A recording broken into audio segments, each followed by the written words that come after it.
Hi guys, so today I'm going to be looking at the photoelectric effect, as you can see here, and I'm going to go through all the details that you need to know for the photoelectric effect. And after this lesson, you should be able to explain what the photoelectric effect is and all the nitty-gritties of the photoelectric effect. And you should also be able to do any calculations that is under the photoelectric effect. Okay, so let's jump right into it. So the first thing that we're going to actually look at is the electromagnetic radiation or light. So as you can see here, there is what is called the wave particle duality theory. And in this theory, we are simply saying that light or electromagnetic radiation have got two natures, right? It have got the wave nature and it also have the particulate nature. And the wave nature was actually proven by diffraction of light. In other words, if you pass light through a slit, you're going to see that it's going to be diffracted, and by diffraction we mean it's going to be bent. And since it's going to be bent, that simply means that light actually travels as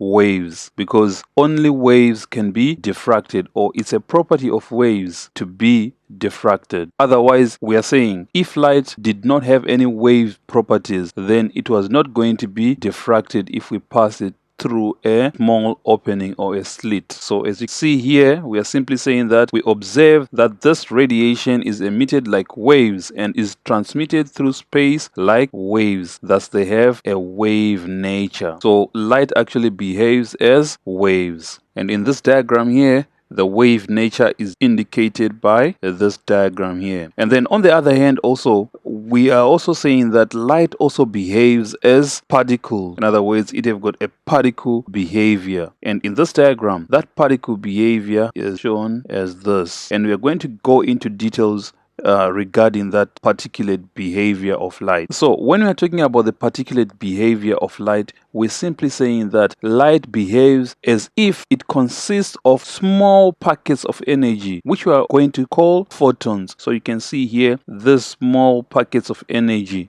are the ones that we are going to be calling photons. And these photons have got specific amount of energies. And that energy, as you can see here, is going to be calculated using HF, which is the Planck's constant times the frequency of that light. And of course, we're going to use another equation. The energy is equal to hc over the wavelength, which will be the same thing. Depending on the information that will be given, you can either use this equation or that equation. So the take-home point here is that light actually have got two natures, the wave nature and the particulate nature. The wave nature is actually proven by diffraction of light, and light actually exhibits properties of waves, hence it have got a wave nature. And then on the other hand, light also behaves as particles, and this is seen in the form of packets of energy that are called photons. The energy of the photons is dependent on the frequency of the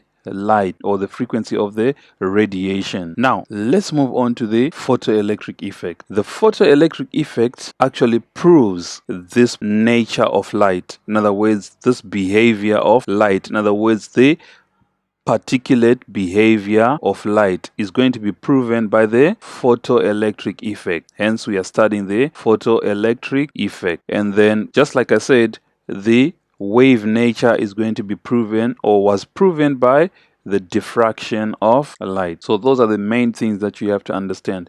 Now, what exactly is the photoelectric effect? So the photoelectric effect entails the ejection of electrons or the emission of electrons from a metal surface in the event that you irradiate light on the surface of that metal. Or according to this definition, the photoelectric effect will be the process whereby the electrons are going to be emitted from a metal surface when light or electromagnetic radiation of suitable frequency is incident on the surface of the metal. So it's very important for us to understand the fact that whenever we irradiate light on the surface of a metal, then electrons can be ejected or can be emitted from that metal, and we are going to discuss three situations in that regard. However, for now, we have to understand that for electrons to be ejected, the frequency of the light that is going to be irradiated or that is going to be shown on the surface of the metal is supposed to be of suitable frequency or is supposed to be adequate to actually give the electrons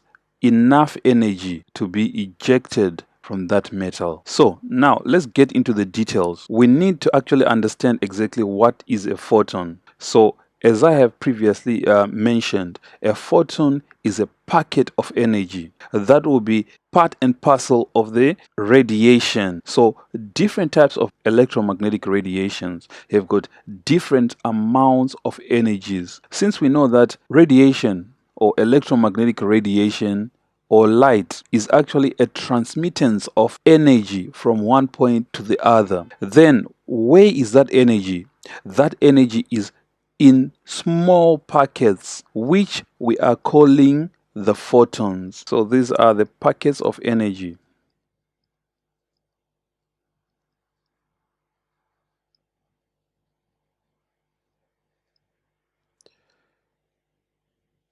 Which we are calling the photons. Different types of radiation have got different sizes of the photons depending on the frequency. If the frequency is very high, then that simply means that that radiation have got a lot of energy. This we can rationalize it from this equation that says that E is equal to HF, and you can see the energy of the photon is directly proportional to the frequency. Remember, H is a constant. So, in other words, the energy of a photon is directly proportional to the frequency. The greater the frequency, the greater the energy of the photon. So, you shall see that some of the radiation will be able to eject electrons and some radiations won't be able to eject the electrons. And this is all because the energy of the photons determine whether the electron is going to be ejected or not. And then, of course, there is a second factor. The second factor, which is the work function that we are going to discuss. The work function actually also determines whether the electrons are going to be ejected or not. Now, I'm going to discuss three scenarios. So, those three scenarios, we have number one, electrons sometimes are not going to be ejected. No ejection. And then scenario number two, electrons can be ejected or emitted with zero kinetic energy. Or electrons can be ejected with some form of kinetic energy. Or kinetic energy greater than zero. Okay, so now let me describe exactly what happens for electrons to be ejected. Now, the E is what is called the work function. For example, I'm going to use sodium as my example. Sodium is a metal, and this metal have got its own specific work function. And that work function is indicated by W naught, the work function. And this work function is defined as the minimum amount of energy required to eject electrons from a metal surface. In other words, for you to actually emit an electron from the metal surface, you need to provide that amount of energy. And that amount of energy is called the work function. And this energy is going to be provided by the radiation in the form of those packets of energy that we are calling the photons. And that's why I was saying the photons actually determine whether one of those three scenarios is going to happen or not. So let me just write down what is work function for you guys. Right, the minimum amount of energy required to eject electrons from a metal surface. So, like I said, this is specific to every metal. For example, if sodium have a work function that is equal to 10 kilojoules, let's say the work function of sodium For example, if the work function of sodium is equal to 10 kilojoules, then that means for an electron to be ejected from sodium, we actually need first to provide 10 kilojoules of energy. And then that electron can be ejected, because that is the energy that is required to dislodge that electron from the metal. As an example, if you are irradiating light of certain frequency here, let's say we are irradiating red light, and that red light consists of photons that have got energy that is equal to, for example, 5 kilojoules of energy per packet or per photon. This means that when one of the electrons absorbs the packet of that energy, it's not going to be able to be ejected, because that energy is less than the 10 kilojoules of energy that is actually required for the electrons to be ejected. In other words, it's falling short of another 5 kilojoules. So, in other words, we're simply saying then there is not going to be any ejection of electrons if the light that is being irradiated or that is being shone on the metal is containing photons that have got energy that is less than the required, which is less than the wake function. For the red light, the energy of the photon, right? Energy of the photon will be less than the wake function, and no electrons are going to be ejected. Let's look at the second scenario. On the second scenario, we are going to be having violet light. And in this case, probably that violet light is going to produce photons that are of 10 kilojoules, which is exactly equal to the wake function. In this case, the electron is going to absorb 10 kilojoules. And mind you, each electron can only absorb one. So it's going to absorb the 10 kilojoules in the packet of energy. And then in that case, then that electron is going to be ejected. However, that electron is going to be ejected with zero kinetic energy. Why is it going to be ejected with zero kinetic energy? Because all the energy that it absorbed was used to dislodge or to break the attractive forces that are holding that electron in the metal. So in other words, we're simply saying that that electron is going to be ejected, and when it's ejected or emitted, is going to remain on the surface of the metal with a kinetic energy being equal to 0. So that's the second scenario. In other words, here the energy of the photon is actually equal to the wake function. Hence, all the energy is used up in overcoming the wake function of the metal. Though the electron is ejected, but it's ejected with zero kinetic energy and stays on the surface of the metal. Let's move on to the third scenario. In the third scenario, we are going to be using ultraviolet radiation, UV radiation. Let's say it produces energy that is equal to 15 kilojoules. In other words, each photon have got an energy of 15 kilojoules. In this case, the electron is going to absorb 15 kilojoules. And when it absorbs the 15 kilojoules, that electron is going to be left with 5 kilojoules of energy after being ejected. If we subtract 15 minus 10, then we are going to get 5 kilojoules. So that extra 5 kilojoules is the one that is going to be converted into kinetic energy. In other words, in this case, it's going to be 5 kilojoules after the ejection of the electron. And when that electron is ejected, it's going to be moving at a speed that is equivalent to that amount of energy. The greater the energy, the faster the electron will be moving. So in simple terms, we're saying if you are using ultraviolet radiation, for example, the energy of each photon is 15 kilojoules and the wake function of the metal is 10 kilojoules, then that means 10 kilojoules is going to be used to dislodge the electron from the metal, and the extra 5 kilojoules is going to be converted into the kinetic energy. And that electron, when it is ejected at a certain velocity equivalent to the amount of the kinetic energy that it possesses. So in this case, we're saying the energy of the photon is greater than 0. That's when electrons are ejected with kinetic energy greater than 0. So those are the three scenarios. The first one, when the work function is less than the energy of the photons. So those are the three scenarios we have.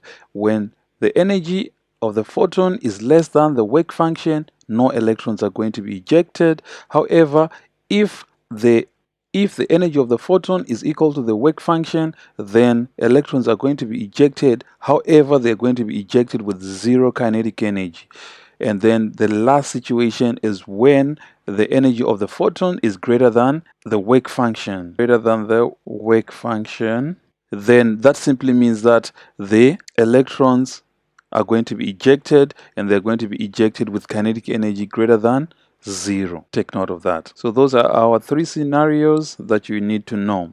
And this is very important in trying to actually devise our equation that we are going to be looking at. So now let's move on to that idea. So this is in summary, we're saying no ejection of electrons is because the energy of the photons will be less than the work function, and here the energy of the photons will be equal to the work function, and here the energy of the photons will be greater than the work function. Now we must understand that in this last scenario here, if we are to add all the energies that are going to be involved, remember we said that, for example, the energy of the photon was 15 kilojoules of energy, and then when it gets there, it's going to be absorbed. However, because the work function here was equal to 10 kilojoules, that means the 10 kilojoules is going to be used to dislodge the electron, and then we are left with 5 kilojoules. So, do you see that this energy of the photon right there, the energy of the photon will be equal to, do you see that this 15 kilojoules here is actually going to be equal to the work function plus the kinetic energy?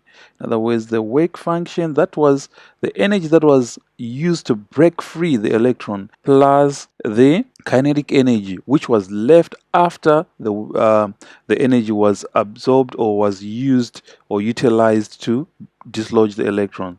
This will be EK, and usually they call this EK max. Very important.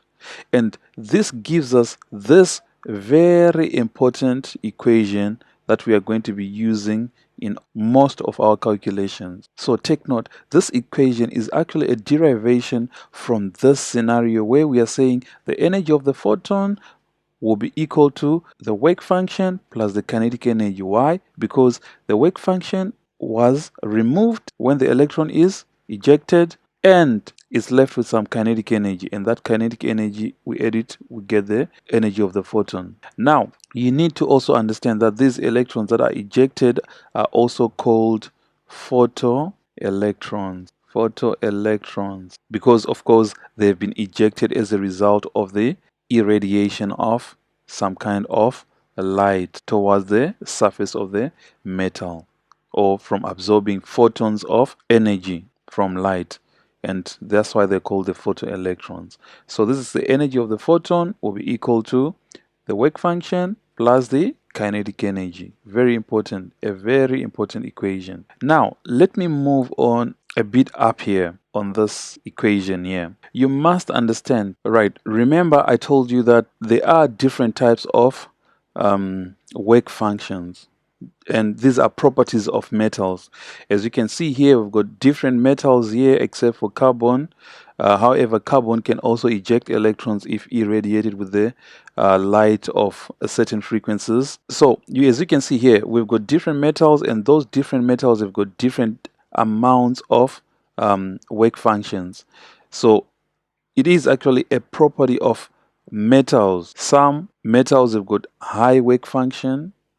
As you can see, platinum have got the greatest, which means you need a light that is much more stronger to eject electrons from platinum as compared to, for example, iron. And you can see cesium is the least, which means you would need radiation with less amount of energy, or that will provide photons with less amount of energy to eject the electrons as compared to something like maybe cobalt here. So that's something that you need to actually consider when you're dealing with this question. Okay, so now let's discuss intensity for radiation, or the brightness of radiation. When we're talking about the intensity of radiation, we are simply talking about the brightness of the light. The intensity of the radiation of the light actually entails the number of photons in a given light, or the number of photons that are transmitted per given second. So when radiation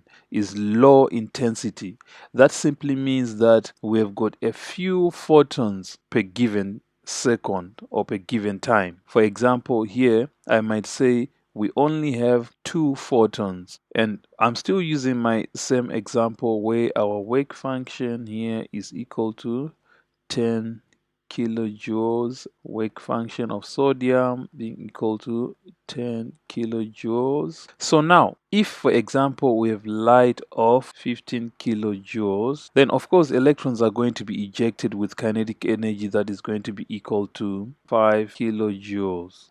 This is our kinetic energy of the photoelectrons. So now, in this case, what you should understand is that because we've got 2 photons, right? So that simply means that 2 electrons are going to be ejected. We've got this electron that is going to be ejected by this photon, and then we also have another electron that is going to be ejected by the other photon, and both of them will have the same amount of kinetic energy, or the same amount of velocity. Now, if I increase the intensity, like I said, what I am doing is increasing the amount of photons per given second. For example, in this case, the number of photons will be 4, for example. Hence, I have this photon, this photon, this photon, and this photon. And what I need you to understand is the fact that the energy of those photons is going to still remain constant. It's still going to be the same as in low intensity, because we didn't change the frequency of the light. We actually changed only the intensity, which means the number of photons per given second. This will be still 15 kilojoules. And only because we have more photons per given time, that means we are going to eject more electrons. So in this case, we are going to eject 4 electrons. Remember, each electron can only absorb 1 photon. So 4 electrons are going to be ejected as a result of the 4 photons that were absorbed. And all these electrons are all going to be moving at the same velocity with the same kinetic energy, which is equal to 5 kilojoules. That is intensity. And this is going to help us when we are looking at current, because this actually increases the amount of current that will be seen in the external circuit. Take note of that. Now, let's move on to how the frequency affects the current, or how frequency actually affects the photoelectrons. If we change the frequency of the light, we actually change the energy of the photons. Remember, energy of a photon is equal to hf. So if the frequency increases, so does the energy of the photons. So low frequency, we have these photons still 15 kilojoules. So the work function 10 kilojoules. Work function of the sodium 10 kilojoules. So now, like we're saying, we're simply saying that if we increase the frequency of the light, we increase the energy of the photons. So in other words, here we are going to increase the frequency, and when we increase the frequency, the energy in the photons increases. For example, in this case, that means the energy of these photons will be probably 25 kilojoules. Now, take note of something that is different from the intensity. The number of photons still remains the same. However, the energy of the photon increases because we've increased the frequency. So in this case, 2 electrons are going to be ejected, and those 2 electrons that are going to be ejected are going to have kinetic energy being equal to 5 kilojoules. And then the same thing is going to happen here. 2 electrons are also going to be ejected, unlike in intensity where the number of electrons that are ejected increase. Here we still eject the same number of electrons, and those same number of electrons, the difference is that now they have more kinetic energy because they absorbed photon with greater energy. So after the use of 10 kilojoules to dislodge the electron, or after overcoming the work function, then we are going to be left with actually 15 kilojoules, and that 15 kilojoules is our kinetic energy of the particles or the photoelectrons. So now under high frequency radiation, because the photons have got greater energy, that means we have more kinetic energy for the photoelectrons, and hence that means those electrons are going to be moving much more faster per given time, and that increases the current that will be moving through the electric circuit. I'm going to show you this in my demonstration. Now let's go straight to the demonstration and explain the photoelectric effect and how it's affected by the intensity and the frequency. Now looking at this simulation, you can see here I do have intensity here and I have the wavelength here, and as you can see, the wavelength is going to be actually decreasing as we move from right to left, and that means the frequency will be increasing and the energy will also be increasing. So I'm going to speak in terms of the frequency here, since we're saying the frequency increases from right to left. However, the wavelength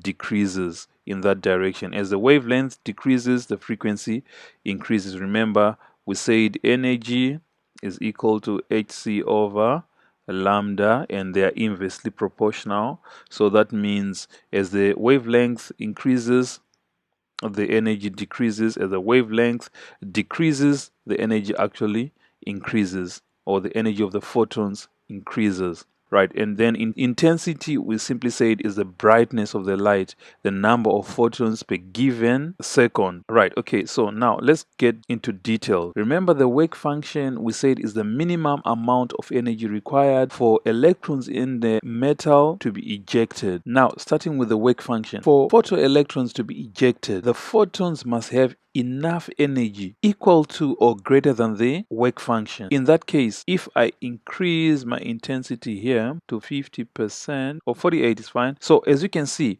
we are actually producing radiation, and these are photons.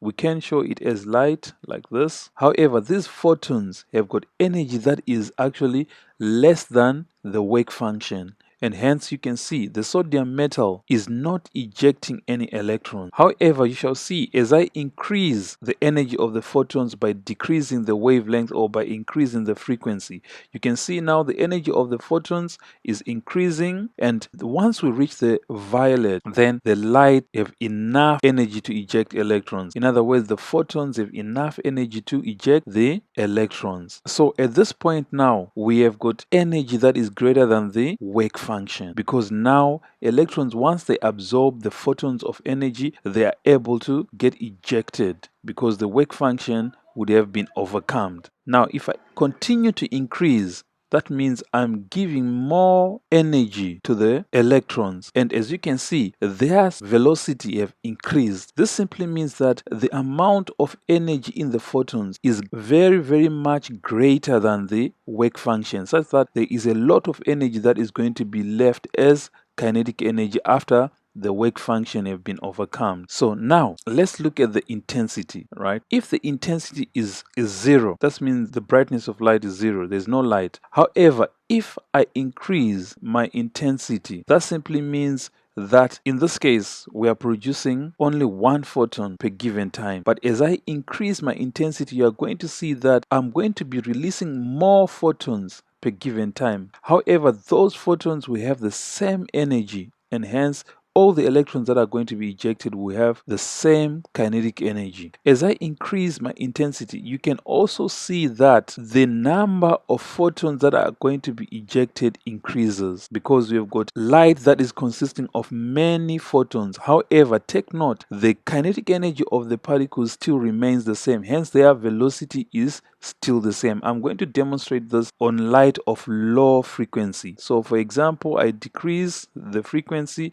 you can see now they are moving slower in this case. So as you can see, under high intensity we've got a lot of photons, and those photons are going to result in high number of photoelectrons being ejected, and all of them are moving at the same speed. Now let's see on low intensity.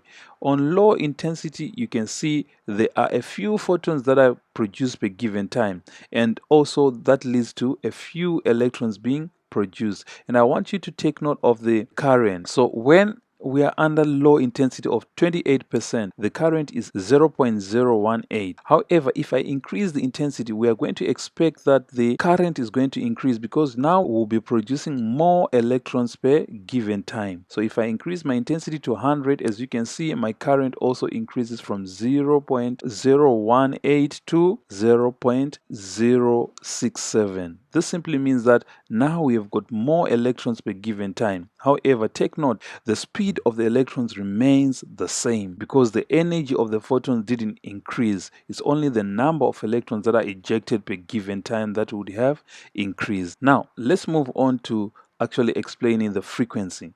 So remember, our frequency is going to increase from right to left because our wavelength is decreasing from right to left. You can see as we move from right to left, our wavelength is decreasing, which means our frequency will be increasing and our energy will also be increasing. So now let's look at this. You must understand that whenever you increase the frequency, you are increasing the energy of the photons. So when you increase the energy of the photons, that simply means electrons are going to be ejected. That simply means that electrons are going to be ejected with a high kinetic energy because now the photons have got high energy. So as you can see here, when these electrons are ejected, they are ejected with a smaller kinetic energy. However, if I increase the frequency and the energy, you can see now the electrons will be moving very fast because now they are ejected with what?